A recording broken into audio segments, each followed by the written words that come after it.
este video vamos a tratar de explicar cómo se resolvía la actividad 8. En este caso nosotros teníamos 4 partes en esta tarea, ¿tá? De la parte A a la parte D. La idea es ir explicando cómo se resuelve cada una de esas partes, que la gran mayoría trabajó bien y no tuvo errores, pero sobre el final voy a explicar algunas cosas que tienen que aparecer registradas en el cuaderno, ya que son nuevas para ustedes, ¿tá? Y a partir de eso, poder seguir trabajando en las actividades del repartido. Entonces, ustedes tenían allí una primera parte que se basaba en una de las actividades anteriores. Esta era la parte A. Teníamos una torre formada por 2 cubos y el volumen de cada uno de ellos era 2a a la 3. Esto lo sacábamos, yo ya se los daba en la letra, pero estaba sacado de lo que habían trabajado en una actividad anterior. Luego tenían otra torre formada por 3 cubos y el volumen de cada uno de ellos era a la 3. Entonces 3 por a la 3 era el volumen de la torre en total. A la 3, porque es el volumen de cada cubo, lo multiplicamos por 3 porque la torre está formada por 3 cubos. Lo mismo acá. A la 3 es el volumen de cada cubo, lo multiplicamos por 2 porque 2 es la cantidad de cubos que forman la torre. La idea es ver, cómo de estos 2 volúmenes, o sea, de estas 2 torres, pasamos a esta. Si nosotros observamos cómo está formada esta torre en total tiene 5 cubos. Y como todos los cubos son iguales, siempre el volumen va a ser a la 3. Por ende, el volumen de esa torre va a ser 5 por a la 3. A la 3 porque es el volumen de cada cubo. Y lo multiplicamos por 5 porque en total la torre está formada por 5 cubos. Esta torre fue formada poniendo esta torre encima de esta o esta encima de esta, o sea, apilando estas 2 torres. Y si nosotros observamos la relación que existe entre estos volúmenes, entre este y este, para obtener este, vemos que a la 3 se mantuvo siempre igual, eso no lo modificamos, porque de hecho el volumen de los cubos, de cada cubo, es siempre el mismo. Lo que vamos modificando es la cantidad de cubos que forman a la torre. Por eso es que se va modificando el número que multiplica a la parte literal, o sea, el coeficiente. Si buscamos una relación entre estos 2 volúmenes y vamos a poder observar que, si bien la parte literal se mantiene igual, el coeficiente de estos 2 volúmenes, o sea, que determinan estos 2 monomios, me da el coeficiente de este otro. Hacer 2 más 3 me da 5 y la parte literal la dejamos igual. De esta forma, para saber cuál es la operación que tenemos que hacer, justamente es una suma. Lo que hicimos fue sumar 2 y 3 para obtener el 5, siendo que la parte literal la dejamos igual.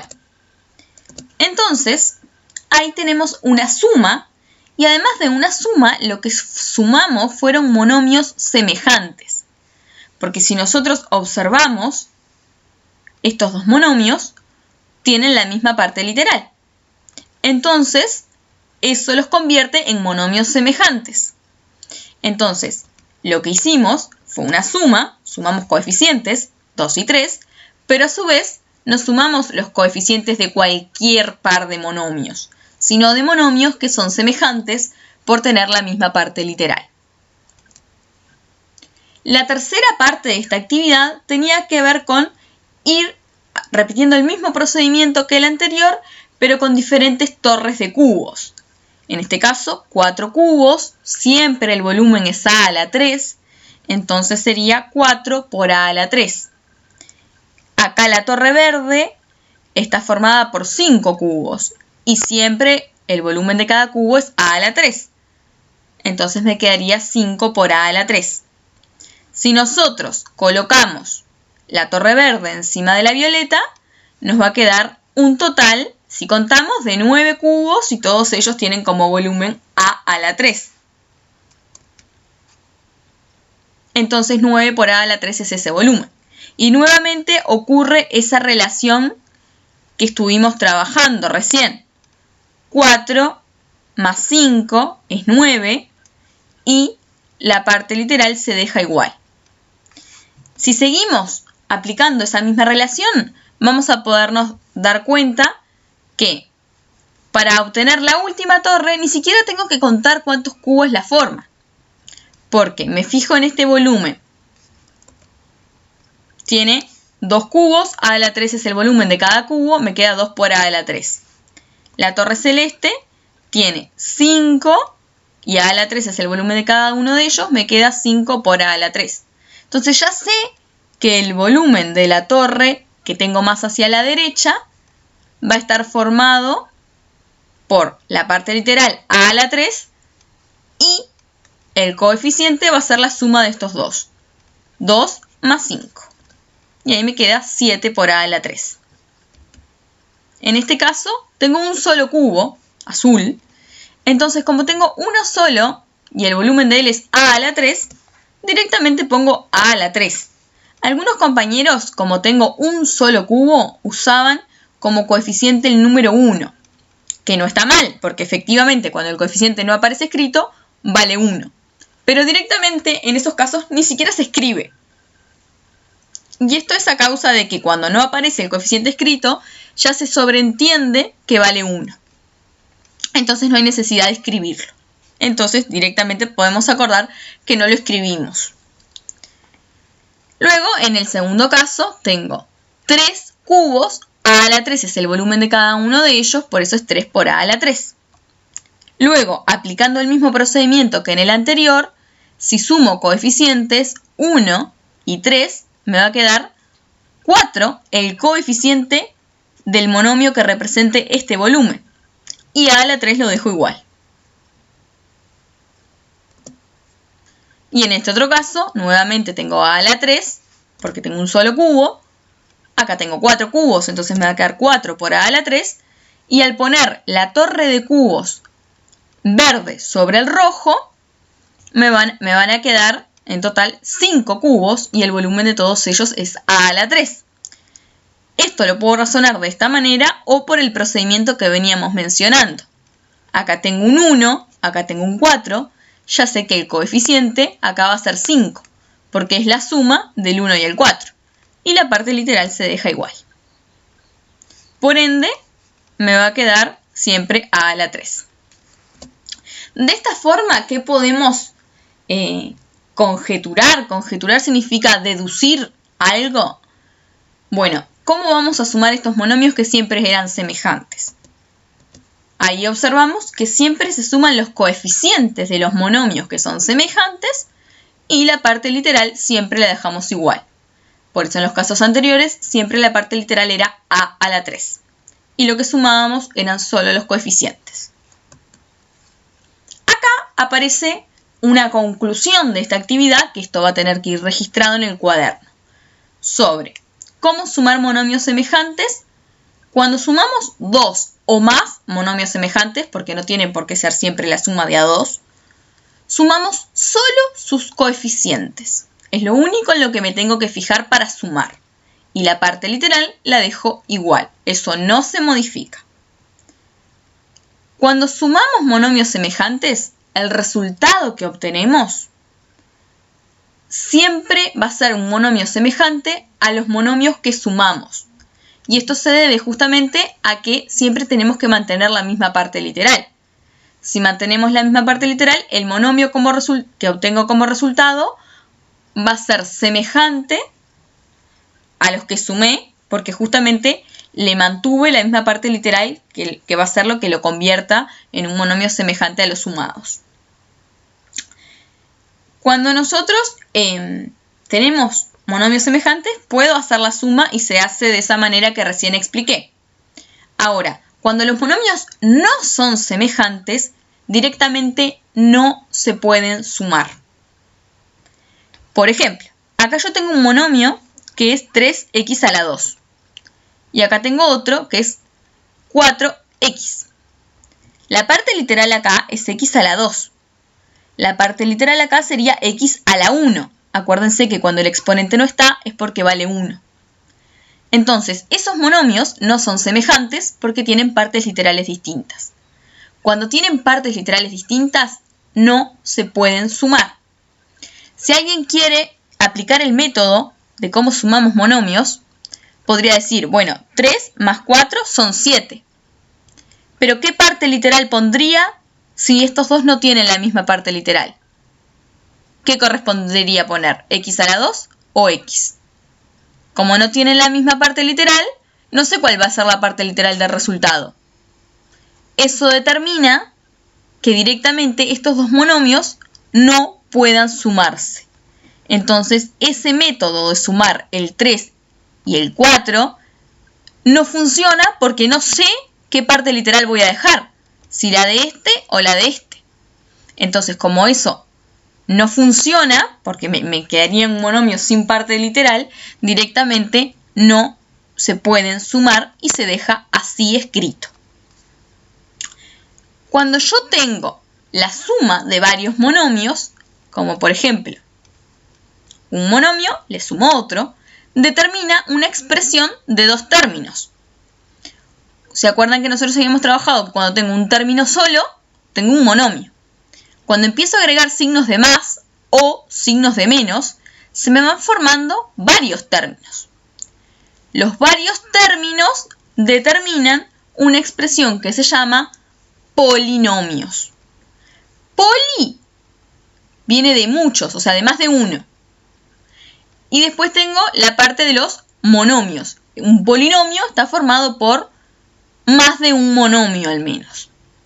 Tengo dos monomios o más sumados o restados.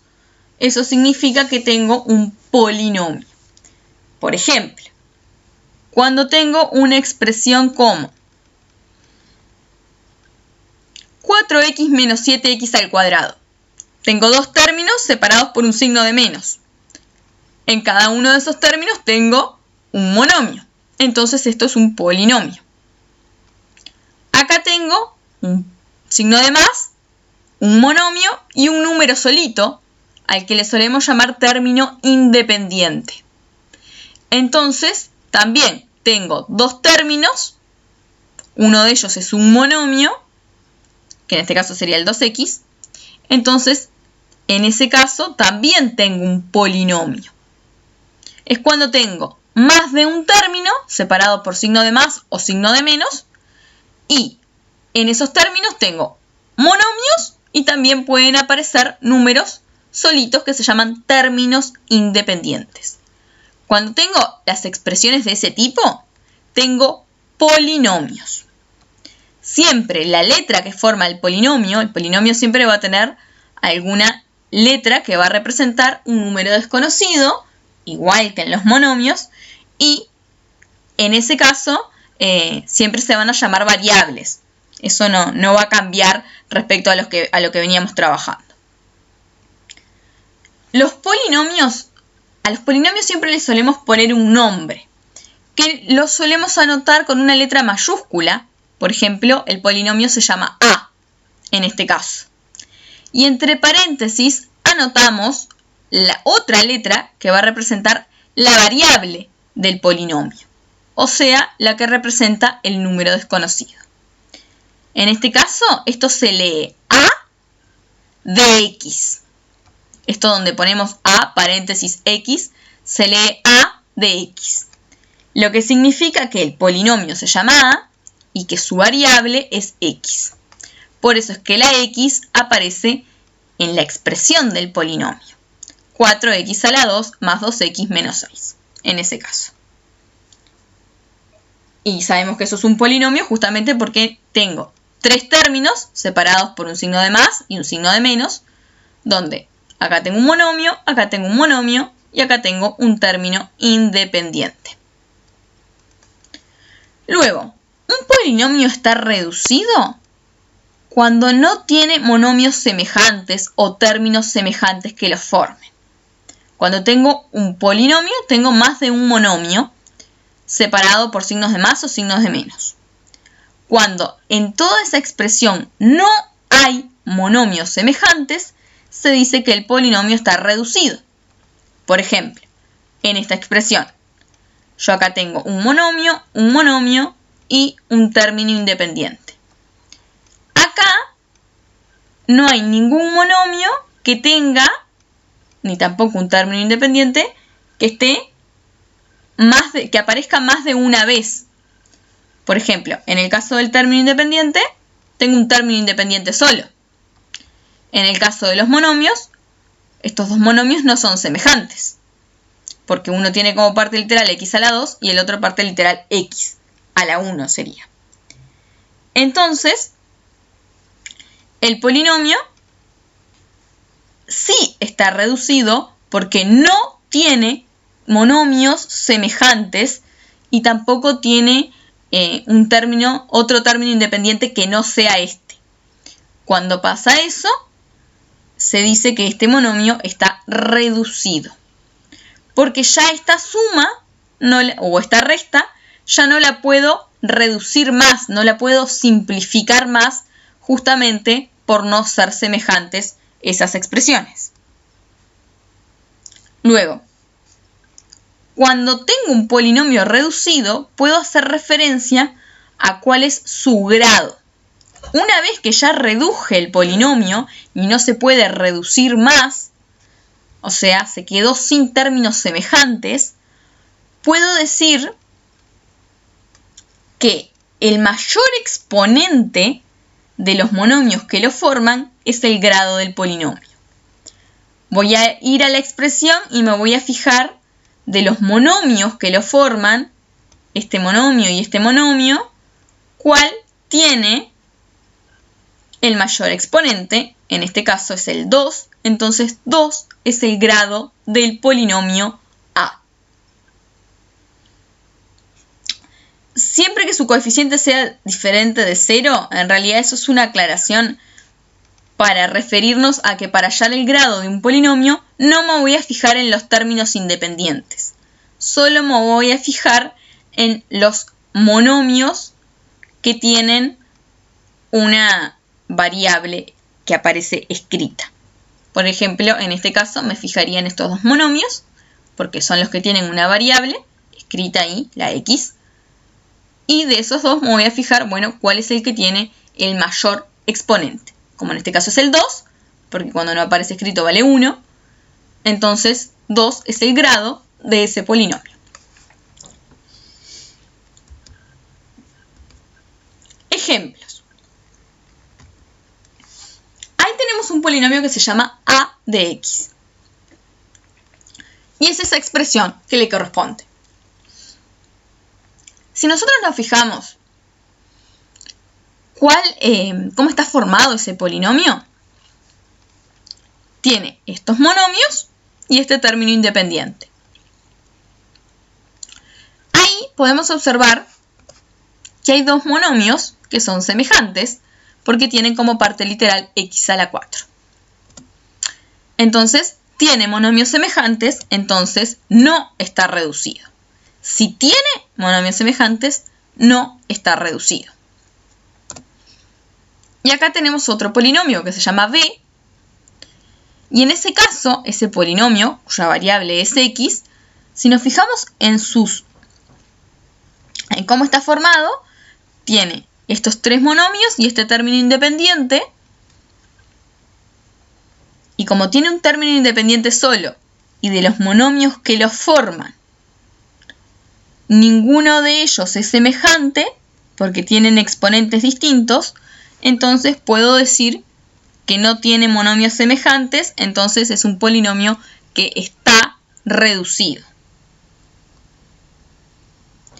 Y si me fijo cuál es el grado, me voy a ir a fijar a los monomios que tienen escrita la variable, cuál es el exponente mayor, el 3, el 4 o el 2. Efectivamente va a ser el 4 y eso va a determinar que el grado de este polinomio sea 4. Porque es el mayor exponente de los monomios que forman a ese polinomio sin considerar su término independiente, que sería 7. pero eso no lo consideramos para fijarnos en el grado.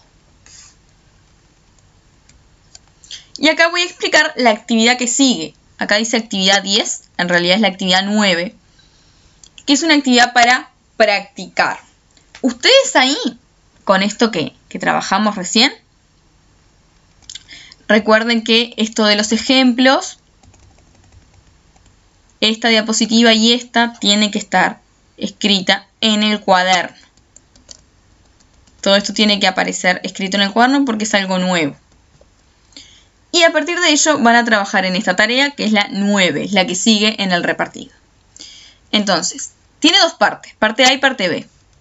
En la primera, ustedes van a tener que ver de estos polinomios cuál está reducido y cuál no. Y ahí van a decir, este está reducido o no está reducido porque pasa tal cosa. Van a tener que escribir con sus palabras si está reducido o no y el por qué. ¿En qué se fijaron para saber si está reducido o no? Lo mismo con este y lo mismo con este. Luego, en la parte B, van a tener que decir, a partir de la suma trabajada en la actividad anterior. Nosotros vimos cómo se suman los monomios semejantes en la actividad anterior. Van a tener que tratar de plantear alguna idea para reducir los polinomios que no estén reducidos. Si un polinomio no está reducido, va a ser porque tiene monomios semejantes. Entonces, si tiene monomios semejantes, no está reducido, pero va a poder reducirse.